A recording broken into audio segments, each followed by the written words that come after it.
यह कहानी एक छोटे से गांव की है। एक ऐसा गांव जहां रातें असामान्य रूप से शांत रहती थीं। सिर्फ पेड़ों के बीच से आती हवा की सरसराहट और कभी कभी किसी जानवर की चीख सुनाई देती थी। गांव के किनारे एक पुराना मकान था। वहां अकेला मोहन रहता था, एक स्कूल टीचर, सीधा सादा इंसान जिसे न अंधविश्वास पर भरोसा था न किसी डर पर। लेकिन उस रात सब कुछ बदल गया। जब मोहन स्कूल से लौटा, उसने देखा दरवाजे के बाहर एक काली बिल्ली बैठी है। उसकी आंखें अंधेरे में दो अंगारों की तरह चमक रही थीं। मोहन ने हल्के से कहा, हटो, पर बिल्ली वहीं बैठी रही, जैसे किसी का रास्ता रोक रही हो। उसने पैर से हल्का सा धक्का दिया और बिल्ली सड़क किनारे गिर पड़ी, बिल्कुल बेजान। मोहन को झटका लगा। अरे, ये तो मर गई। थोड़ा डर लगा, पर फिर वह अंदर चला गया। रात में खिड़की से बाहर देखा तो वही बिल्ली दीवार पर बैठी थी, जिंदा, और सीधा उसकी ओर देख रही थी। अगले दिन भी वही हुआ।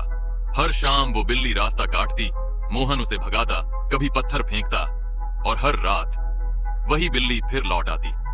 अब तो वह घर के अंदर तक आने लगी थी। एक रात जब मोहन ने दरवाजा बंद किया तो उसे लगा कि भीतर कोई है। धीमी धीमी गुर्राहट सुनाई दी। उसने टॉर्च जलाई और देखा वही काली बिल्ली छत के कोने में बैठी है। उसकी लाल आंखें टॉर्च की रोशनी में और भयानक लग रही थी। मोहन ने गुस्से में झाड़ू उठाई और उसे बाहर भगा दिया।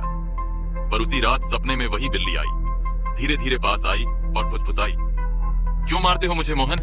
मैं तो हर बार लौट आती हूँ। मोहन नींद से जागा, पसीने से तरबतर। अगले दिन उसने गांव के बुजुर्ग पंडित से बात की। पंडित ने कहा, वो कोई आम बिल्ली नहीं है, वो उस घर की पुरानी आत्मा है। पहले यहाँ एक औरत रहती थी जो अपनी बिल्ली के साथ जिंदा जल गई थी। हर रात वो लौटती है, अपनी मौत का बदला लेने। उस रात मोहन ने दीवारों पर हनुमान चालीसा लिखी, दीपक जलाया और मंत्र पढ़ते हुए सो गया। लेकिन आधी रात को दरवाजे के पास से खरोंचने की आवाज आई, चररर चररर, जैसे कोई पंजे दरवाजा तोड़ने की कोशिश कर रहे हों। मोहन ने डरते डरते झांका। बाहर वही काली बिल्ली थी। उसका आधा शरीर जला हुआ, लेकिन आंखें अब भी लाल चमक रही थीं। धीरे धीरे दरवाजा अपने आप खुल गया। अगली सुबह जब गांव वाले आए, उन्होंने देखा दरवाजा खुला था, अंदर सब कुछ टूटा हुआ और जमीन पर राख बिखरी थी।